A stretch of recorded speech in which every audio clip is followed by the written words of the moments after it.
Despite being seen travelling with the first team, Kobbie Mainoo is officially out for the first 2 months of the season.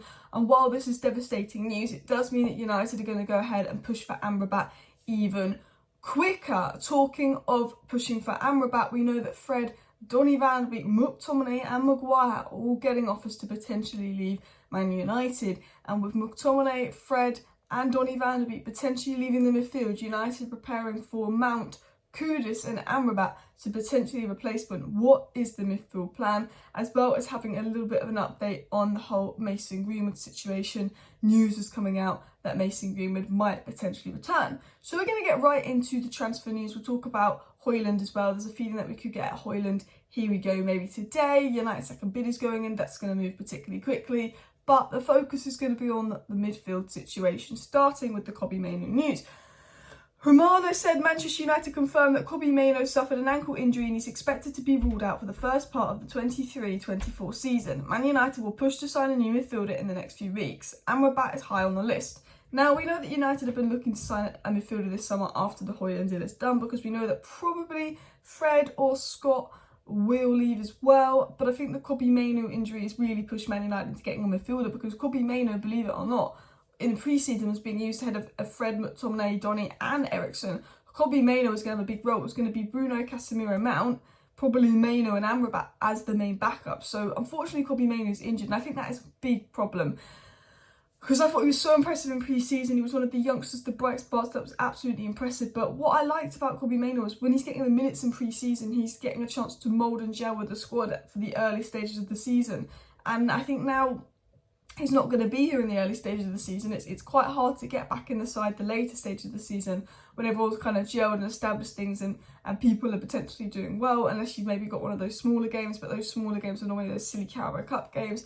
I'm a bit upset for Kobbie Mainoo, because it was a big chance for him, and I think he will get his chance towards the end of the season. But he was one of the brightest things, and the things I was looking forward to the most next season. He was going to be kind of like Garnacho last year, the breakthrough player, and the way that Ten Hag rated him so highly and was playing him against Real Madrid, for him to get injured within 2 minutes, absolutely devastating. Now, talking about another great youngster, Facundo Pellistri. Now, for me, Facundo Pellistri needs a Premier League loan or a good Championship loan or a Bundesliga loan, or he stays at United and plays. One of Pellistri or Amad has got to be loaned. I think we should keep one of them, because I think Anthony can be inconsistent. I think Sancho can be inconsistent. But one of Amad or Pellistri has got to be loaned, because, you know, they've got to get the minutes in. And it was said that Boca Juniors have asked Manchester United for Facundo Pellistri on loan. Now, personally, I don't want Facundo Pellistri to go to Boca Juniors. I think he can do a lot better than that. I think for me, he could get a Bundesliga loan. I even think someone like Luton, Burnley, Brentford could benefit from Facundo Pellistri. I rate him highly. He plays first team football with Uruguay at the World Cup. He is a good player. He has played in the first league in Spain a little bit, even though he played for like the worst side. Facundo Pellistri, for me, is capable of a Premier League loan. I genuinely believe that, or a Bundesliga loan, or a genuine loan. And I think if we're going to loan him, we're going to loan him to a club that is good. And I think he's been fantastic in pre-season. I thought he impressed me more than Anthony. And for me, we've got to keep Amad or Facundo Pellistri and loan the other, but give the other a Premier League loan, so they can get used to the Premier League. Because I think Facundo Pellistri has a future at United. But we're going to talk about the players that don't have a future at United. United's plan: 3 midfield sales, and then potentially could be replaced by Kudus, Amrabat, and obviously we signed Mason Mount. So it was said new Lazio are interested in the possibility of signing Fred. He is aware of their firm interest and excited about the idea of playing for them.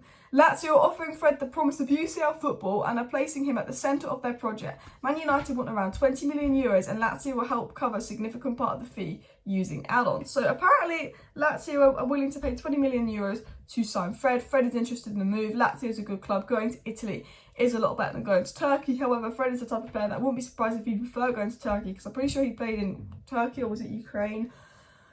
Somewhere around there before. But yeah, Lazio reportedly have an interest in Fred. Now, apparently, and Romano said this, that Sarri wants Lo Celso over Fred at Lazio. Although I think Fred is a better player than Lo Celso. And, you know, Galatasaray want Fred. We spoke about this in my video yesterday. Fred agreed terms with Galatasaray. Fulham are interested in Fred. Lazio interested in Fred. And Galatasaray have agreed personal terms. But no one seems to be bidding more than like £7-8 million for Fred. We should be able to get £15 million for Fred. Fred, I will happily keep around. I don't care, like, I think Fred is a good bit part player, a good bench player. I thought he had a lot more use last season and something. I really was better than Eriksen the back end of the season. I know he's got 1 year left on his contract and he's 30, but I don't know how we can't get 15 million for Fred. He is a good player. This news on Fred was also confirmed by Sky Sports, saying Lazio are interested in signing Fred and Man United are waiting for an offer from them. And Sky Sports also said West Ham remain keen to sign Maguire. Man United see Maguire as a key part of their squad and will only consider very big offers. The same goes for McTominay. United aren't entertaining loan offers. So, Man United are waiting for an offer for Fred. Man United will let go of Fred. Fred will be gone. United are open to selling McTominay and Maguire, but they're firming their ground. They're saying we'll only sell if we get a big offer. There's a 40 million price tag on both of them. Now, I think United will sell both of them for 30 million each, not 40 million each. But I think United are trying to go in that stance of we're not desperate to sell these players. West Ham have got 105 million for Declan Rice, and I think that's the right approach for United.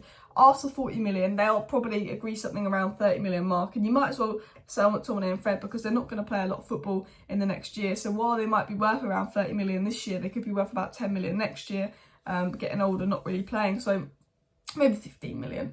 I think United's stance is good. You know, we're not desperate to sell. We've got to pay our price tag. West Ham want both. Particularly McTominay will be easier to do because of his wages, but obviously we have to, if they offer 30 million, we've got to accept that. I get rejecting a 20 million pound bid for Maguire like we did, but we got to offer 30 million. We got to accept 30 million for Maguire and McTominay. They're going to be bit part players, that their values tend to decline, but I like that United are firming strong. Obviously David Ornstein did come out and confirm West Ham have made a 20 million bid for Maguire, but that was rejected, and he's also not sure if Maguire wants to come. I mean, Maguire, I'll be honest with you, I don't mind you staying around as a fifth choice centre back. I think you're quite good quality for a fifth choice centre back.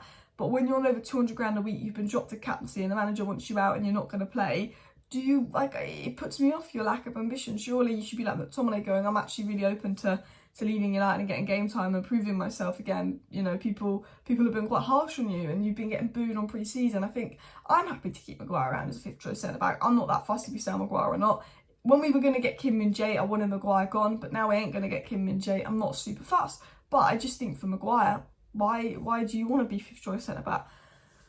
Maybe he sees Onana as an opportunity to help his game. McTominay probably wants to go, but that depends on the West Ham bid. I do think McTominay will probably leave, and I think Amrabat will heat up. And it was said as well of other players leaving. New Real Sociedad are in talks with Man United to loan Donny van de Beek with an option to buy, and that Real Sociedad are actively working to sign Donny van de Beek from United, and negotiations are ongoing. So I think Donny will go to Sociedad. I think Fred will leave, and I still feel like McTominay will go to West Ham, which means we'll be losing Fred, Donny and McTominay in one window, but I still feel that Harry Maguire will stay. Now, Manchester United have obviously got Mason Mount in as a kind of Donny van de Beek replacement. Manchester United will sign Amrabat in as a kind of Fred / really a McTominay replacement because McTominay played the 6th role. And there is a feeling that United could sign Mohamed Kudus because Ten Hag wants someone that can play across the front three and is versatile because he doesn't want to put all the pressure on Rasmus Højlund. Kudus can play centre forward down the right hand side, but Kudus can also play in that Bruno Mason Mount role, and if something happens to Bruno, he could play Casemiro, Kudus, Mount and bring a bit of depth there as well. Now, I don't think we'll sign Kudus. I think he's set to go to Chelsea or Arsenal. I think they're much more advanced in the race, but we do know that Kudus is pushing for a Premier League move. David Ornstein has confirmed that Kudus is on United's list and that if United had the funds available at the end of the window, they go for Kudus. So if Kudus is available at the end of the window, they will go for him. And of course, Kudus would choose United over other Premier League teams because he'd love to reunite with Ten Hag. We know that Amrabat will obviously definitely heat up soon. We know Romano, everyone's talking about it. I think Amrabat will be signed after Højlund once we've got some sales out. And I think the signing after Amrabat is likely if we actually sell Donny, Fred and Scott. I think, if we sell Maguire, it'll be a centre-back. If we sell Donny, Fred and Scott, I think a signing after Amrabat is likely. I think the fifth signing is likely, but it all depends on who we sell. And potentially that could be Kudus if he's available. Potentially it could be something like a João Felix loan, or potentially it could just be another surprise midfielder. But someone that might be returning to the squad and helping out the attack is Mason Greenwood. Now, this doesn't mean he's returning, but the fact that Man United have been so quiet, and I feel like if Man United wanted to get rid of him, surely they'd be looking at clubs to sell him to or loan him out to rather than just ignore the whole situation, is Mason Greenwood. It was said Mason Greenwood's career at Man United could be saved after the club's main sponsor approved his return, and secret talks with Adidas are ongoing and have been described as positive. And new Man United staff overseeing Mason Greenwood's regimen have spoken to him more than once with Ten Hag. So Greenwood has multiple discussions with Ten Hag, and sponsors are starting to approve Greenwood coming back. And obviously we know Mason Greenwood to Manchester United, it's a financial decision. It's the Glazers and the board are going to make what's going to benefit us most financially. Are we going to lose money bringing Mason Greenwood back because fans are going to be upset, sponsors are going to be upset? Or are we going to save money bringing Mason Greenwood back because he could potentially be one of the best strikers in the world, and that means that we don't have to let him go to a rival, and that means that we have one of the best strikers in the world at the squad, especially when we're actually lacking a striker. Had we actually had Kane and Rasmus Højlund, I don't think they'd be that bothered about Greenwood returning, but we don't have a striker, they don't want to get Kane. And I think Greenwood is ultimately a financial decision. I've always said I think it's best to loan him out next season, and I will stick with that. He's not played football in 2 years, he could return and be worse than Weghorst. I think if he goes on loan, that gives you a year to see how fans respond to him going back, because a lot of Man United fans will not want to see Greenwood in a shirt again. I think he goes out on loan, you see how good he is, you see how fans respond to him going back, and also it gives you longer to make your decision, because at the end of the day, so everyone is very divided on this. A lot of the fan base want him back, a lot of the fan base don't want him back, and that is reportedly, according to leaks, the same in the dressing room. Some Man United players aren't a big fan of him returning. Other Man United players are saying, well, he's back with the girl, he's been here 12 years, let's bring him back. Anyway, that is the latest Manchester United news. Let me know your thoughts down below. Smash a like, smash a subscribe. I will be back live tonight. See you then. Bye.